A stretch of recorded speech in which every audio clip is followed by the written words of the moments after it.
Hello అండి అందరికీ. Welcome to our channel. Previous సెషన్‌లో మనం జంప్ కంట్రోల్ స్టేట్మెంట్‌కి సంబంధించి 2 టైప్స్ చూసాం కదండీ. కంటిన్యూ అండ్ బ్రేక్ 2 స్టేట్మెంట్స్ అనేవి చూసాం కదా. ఈ రోజు సెషన్‌లో గో టు స్టేట్మెంట్ చూసేద్దాము. ఈ రోజు సెషన్‌తో మనకి యూనిట్ 2 అనేది కంప్లీట్ అవుతుందండి. ప్రాబ్లమ్ సాల్వింగ్ యూజింగ్ సికి సంబంధించిన టాపిక్స్‌లో సిలబస్‌లో మనకి యూనిట్ 2 సిలబస్ అనేది కంప్లీట్ అవుతుంది. నెక్స్ట్ సెషన్ నుంచి యూనిట్ 3 అనేది చూసేద్దాము. ఐ థింక్ లేట్ చేయకుండా గో టు స్టేట్మెంట్ గురించి తెలుసుకుందామండి. ఓకే, గో టు స్టేట్మెంట్ అనేది ఎందుకు యూజ్ చేస్తాము అంటే ఒక స్పెసిఫిక్ పాయింట్, అంటే మనకి ప్రోగ్రాంలో ఫంక్షన్స్ యూజ్ చేస్తాం కదా, ఆ ఫంక్షన్స్లో ఏ ఫంక్షన్ దగ్గరికైనా సరే ఇది ఒక స్పెసిఫిక్ పాయింట్ దగ్గరికి ఇది జంప్ చేయగలదు, డైరెక్ట్గా వెళ్ళగలదు అనమాట. అలాంటప్పుడు మనం గో టు స్టేట్మెంట్ అనేది యూజ్ చేస్తాము. Transfer the programme control to the labelled statements with in the same ఫంక్షన్కి సంబంధించి కొన్ని లేబుల్డ్ స్టేట్మెంట్స్ అనేవి మనం తీసుకుంటాం. ఆ లేబుల్డ్ స్టేట్మెంట్స్కి ఇది డైరెక్ట్గా ట్రాన్స్ఫర్ అవ్వగలదు, డైరెక్ట్గా జంప్ చేయగలదు అనమాట గో టు స్టేట్మెంట్ అనేది. ఓకేనండి, ఇది సింటెక్స్ అనమాట. గో టు లేబుల్ అనేది ఇస్తాము, ఇక్కడ స్టేట్మెంట్స్కి ఇస్తాము, లాస్ట్లో మనం డిఫాల్ట్ లేబుల్ అనేది ఒకటి ఇచ్చేస్తాం అనమాట. ఇది గో టు స్టేట్మెంట్కి సంబంధించిన సింటెక్స్ అండి. నెక్స్ట్ ఫ్లో చార్ట్ చూద్దాము. మీకు ప్రోగ్రామ్ చూస్తే అప్పుడు అర్థమవుతుంది అనమాట, క్లియర్గా అర్థమవుతుంది. అప్పుడు ప్రోగ్రామ్ కూడా చూద్దాము. ఇది ఫ్లో చార్ట్. స్టార్ట్ చేసాము, ఇక్కడ లేబుల్స్ ఇచ్చాం, లేబుల్ 1, లేబుల్ 2, లేబుల్ 3 అని చెప్పేసి 3 స్టేట్మెంట్స్ కింద ఇచ్చాం. ఇక్కడ మనం కండిషన్ ఇస్తాం అనమాట, గో టు లేబుల్ కూడా ఇస్తాం. గో టు లేబుల్ 3 అని ఇచ్చామనుకోండి, ఇది 1, 2 వీటిని ఏం చెక్ చేయదు, ఇంకా డైరెక్ట్గా లేబుల్ 3 దగ్గరికే వెళ్తుంది. ఎందుకంటే గో టు లేబుల్ 3 ఇచ్చాం కాబట్టి డైరెక్ట్గా స్టేట్మెంట్ దగ్గరికి వెళ్తుంది. అక్కడ ప్రోగ్రామ్ స్టేట్మెంట్స్ ఏమైతే ఉన్నాయో వాటిని ప్రింట్ చేస్తుంది, స్టాప్ అయిపోతుంది అనమాట ప్రోగ్రామ్. ఇది గో టు స్టేట్మెంట్కి సంబంధించిన ఫ్లో చార్ట్ అండి. ప్రోగ్రామ్ చూద్దాం ఇప్పుడు. నెంబర్ అనేది is even or odd, even నెంబరా ఆడ్ నెంబరా అని చెక్ చేసేదన్నమాట. ఇక్కడ hash include stdio.h void main ఇచ్చాము. ఇంట్ n అనే వాల్యూ, n అనే ఒక ఇంటీజర్ తీసుకున్నాము, integer type alphabet, n alphabet తీసుకున్నాము.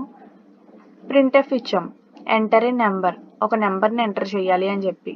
నెక్స్ట్ ఏదైతే నెంబర్ ఎంటర్ చేస్తామో దాన్ని స్కాన్ చేయాలి, %n ఇచ్చాం. ఓకే, ఇప్పుడు ఈవెనా ఆడ్ అనేది చెక్ చేయాలంటే మనం ఇంతకుముందు ఏం చేసేవాళ్ళం, 2 టేబుల్లో క్యాన్సిల్ అయితే మనకి ఈవెన్ నెంబరు, 2 టేబుల్లో క్యాన్సిల్ అవ్వకపోతే అది ఆడ్ నెంబర్ కదండి.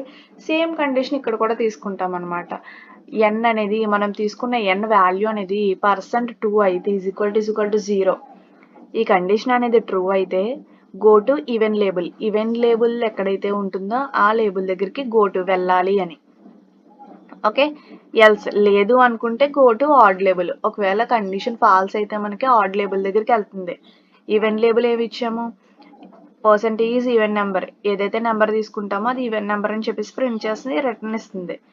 లేదు ఆడ్ లేబుల్ దగ్గరికి వెళ్తే ఆడ్ నెంబర్ అని చెప్పేసి ప్రింట్ చేసి మనకి రిటర్న్ చేస్తుంది అనమాట. ఇలా ఇప్పుడు ఒక నెంబర్ తీసుకుందాం చూడండి, 9 అనే ఒక నెంబర్ తీసుకున్నాం. n ఇక్కడ రీడ్ చేసింది బాగానే ఉంది. 9% 2 = 0 అవుతుందా అంటే అవ్వదు మనకి.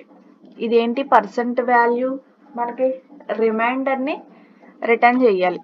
రిమైండర్ ఎంత రావాలి, 0 రావాలి. అంటే మనం చెక్ చేద్దాం చూడండి, 2 టేబుల్లో మనకి 9 వస్తుందా అంటే రిమైండర్ అనేది 1 ఉండిపోతుంది, 4 * 8 కాబట్టి remainder 1. So 1 is not equal to 0, so condition అనేది ఇక్కడ ఫాల్స్ అయింది. సో కండిషన్ ఫాల్స్ అయితే మనకి గో టు ఆడ్ లేబుల్ దగ్గరికి వెళ్తుంది, ఇక్కడికి వస్తుంది. మనం ఏం నెంబర్ తీసుకున్నాం, 9, %d అంటే ఏ వాల్యూ తీసుకున్నామో ఆ వాల్యూ వస్తుంది అనమాట. 9 ఈజ్ ఆడ్ నెంబర్ అని చెప్పేసి వాల్యూ అనేది ప్రింట్ అవుతుంది అనమాట. ఇఫ్ ఇన్ కేస్ మనం 8 తీసుకున్నాం అనుకోండి, 8 అనేది అప్పుడు 2 4 * 8 కాబట్టి ఇక్కడ 0 వచ్చేస్తుంది మనకు ఆన్సర్. సో 0 = 0. సో కండిషన్ అనేది ట్రూ అవుతుంది. Go to even label. Even label దగ్గరికి వెళ్ళి మనకి 8 ఈజ్ అన్ ఈవెన్ నెంబర్ అని చెప్పేసి అలా ప్రింట్ అవుతుంది అనమాట. ఇది మనకి గో టుకి సంబంధించిన ప్రోగ్రామ్ అండి. ఇలా మనకి గో టు లేబుల్ అనేది యూజ్ చేస్తాం. గో టు స్టేట్మెంట్స్ అనేవి యూజ్ చేస్తాం. లేబుల్ స్టేట్మెంట్స్ తీసుకుని. ఇది మనకి గో టుకి సంబంధించింది. ఇక్కడతో మనకి కంట్రోల్ స్టేట్మెంట్స్ అయిపోయినాయి. డెసిషన్ మేకింగ్ అయ్యింది. లూప్ కంట్రోల్ స్టేట్మెంట్స్ అయినాయి, జంప్ కంట్రోల్ స్టేట్మెంట్స్ అయినాయి. వీటన్నిటికి సంబంధించిన వీడియో లింక్స్ అనేవి నేను డిస్క్రిప్షన్లో ప్రొవైడ్ చేస్తాను. ఎవరికన్నా ఇంట్రెస్ట్ ఉంటే ఒకసారి చూసేయండి. మీ ఫ్రెండ్స్ ఎవరికన్నా ఈ సెషన్ హెల్ప్ అవుతుంది అనుకుంటే వాళ్ళకి షేర్ చేయండి. Like, share and subscribe. Thank you for watching.